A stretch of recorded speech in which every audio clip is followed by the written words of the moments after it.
April 22న జరిగిన ఈ దాడిలో 26 మంది పర్యాటకులు తమ ప్రాణాలను కోల్పోవడంతో ఒక్కసారిగా అక్కడ చుట్టూ ప్రశాంతత మాయమైంది. ఒకప్పుడు రోజుకు 5,000 నుంచి 7,000 మంది సందర్శకులతో కిటకిటలాడే పహల్గామ్ దాడి అనంతరం కేవలం 50 నుంచి 100 మంది పర్యాటకులకే పరిమితమైపోయింది. లోయ అంతటా నిశ్శబ్దం అలుముకుంది. ప్రతి కెన్నీటి వెనుక ఒక కథ ఉంది. అయితే ఇదే పహల్గామ్ వారాంతాల్లో మాత్రం మరో విధంగా కనిపించింది.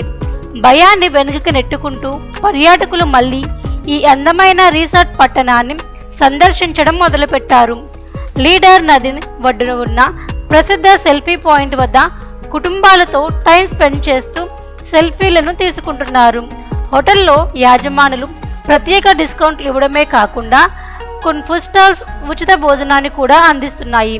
ఇటువంటి కఠిన పరిస్థితుల్లో కూడా పర్యాటకులు తమ సెలవు ప్రణాళికలను కొనసాగించడం భారతీయుల ధైర్యానికి నిదర్శనం. భద్రతా చర్యలు మరింతగా ముమ్మరమవ్వడం, అధికారులు పర్యాటకులకు భరోసా కలిగించడం వల్ల ఈ పునరాగమనం సాధ్యమైంది. పహల్గామ్ మళ్ళీ తన కౌగిలిలో ఆనందాన్ని తెలుస్తుంది. ఇది కేవలం ప్రకృతి అందాల పునరాగమనం మాత్రమే కాదు, మనోబలానికి కూడా గుర్తుగా నిలుస్తుంది.